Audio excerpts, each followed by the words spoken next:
రాజకీయ పార్టీలు ప్రతిష్టాత్మకంగా తీసుకున్న ఎంపీటీసీ, జడ్పీటీసీ ఎన్నికల పోరుకు అధికారులు విస్తృత ఏర్పాట్లు చేస్తున్నారు. తొలి విడత ప్రాదేశిక ఎన్నికలకు పోటాపోటీగా ఆశావహులు నామినేషన్లు వేశారు. ఎన్నికలకు అన్ని ఏర్పాట్లు పూర్తి చేసిన యంత్రాంగం సామాగ్రినంతా మండల కేంద్రాలకు తరలించింది.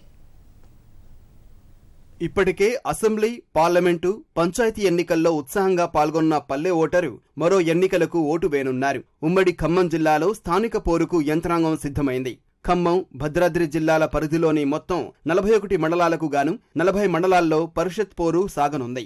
ఖమ్మం జిల్లాలో మొత్తం 20 మండలాల్లో ఎన్నికలు జరగనున్నాయి.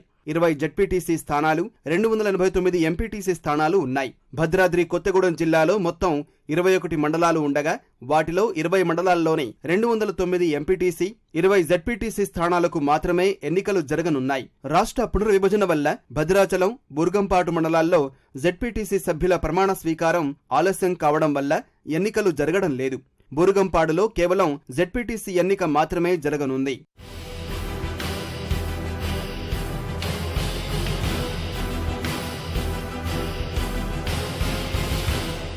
ఖమ్మం జిల్లాలో తొలి దఫాలో 112 ఎంపీటీసీ, 7 జడ్పీటీసీ స్థానాలకు ఎన్నికలు జరగనున్నాయి. భద్రాద్రి జిల్లాలో తొలి విడతలో 71 ఎంపీటీసీ స్థానాలకు, 7 జడ్పీటీసీ స్థానాలకు ఎన్నికలు జరగనున్నాయి. ఎన్నికలు పకడ్బందీగా నిర్వహించేందుకు అధికారులు ముమ్మర కసరత్తులు చేస్తున్నారు. ప్రతి 3 ఎంపీటీసీ స్థానాలకు ఒక రిటర్నింగ్ అధికారి, ప్రతి జడ్పీటీసీ స్థానానికో రిటర్నింగ్ అధికారి నియమించారు. నామినేషన్ల ఉపసంహరణ తర్వాత అభ్యర్థులకు గుర్తులు కేటాయించనున్నారు. పోలింగ్ స్టేషన్స్ మొత్తం మన ఖమ్మంలో 15 పోలింగ్ స్టేషన్స్ ఉన్నాయి. 1615 పోలింగ్ స్టేషన్స్ ఉండటం జరిగింది 3 ఫేజులకి కలిపి. ఈ పోలింగ్ స్టేషన్కి సంబంధించి పోలింగ్ ఆఫీసర్స్కి అందరికీ కూడా ట్రైనింగ్స్ ఇవ్వటం జరిగింది. సో నెక్స్ట్ ప్రతి ఒక్కరికి మన స్టేట్ ఎలక్షన్ కమిషన్ నుంచి అన్ని విధమైన materials everything we have got and మండల్స్కి కూడా డిస్ట్రిబ్యూషన్ జరగటం జరిగింది. ఉమ్మడి నిజామాబాద్ జిల్లాలో 49 జడ్పీటీసీ, 535 ఎంపీటీసీ స్థానాలకు ఎన్నికలు జరగనున్నాయి. ఎన్నికల కోసం నిజామాబాద్ జిల్లా వ్యాప్తంగా 1588 పోలింగ్ కేంద్రాలు, కామారెడ్డి జిల్లాలో 1274 పోలింగ్ కేంద్రాలు ఏర్పాటు చేస్తున్నారు.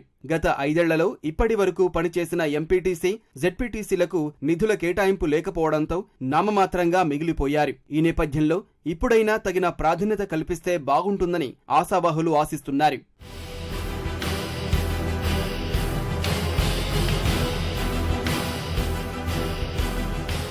ప్రతి జడ్పీటీసీ స్థానానికో రిటర్నింగ్ అధికారి, ప్రతి 3 ఎంపీటీసీ స్థానాలకు మరో ఆర్వోను నియమించిన అధికారులు ఎన్నికలు సజావుగా సాగేందుకు అన్ని చర్యలు తీసుకుంటున్నారు.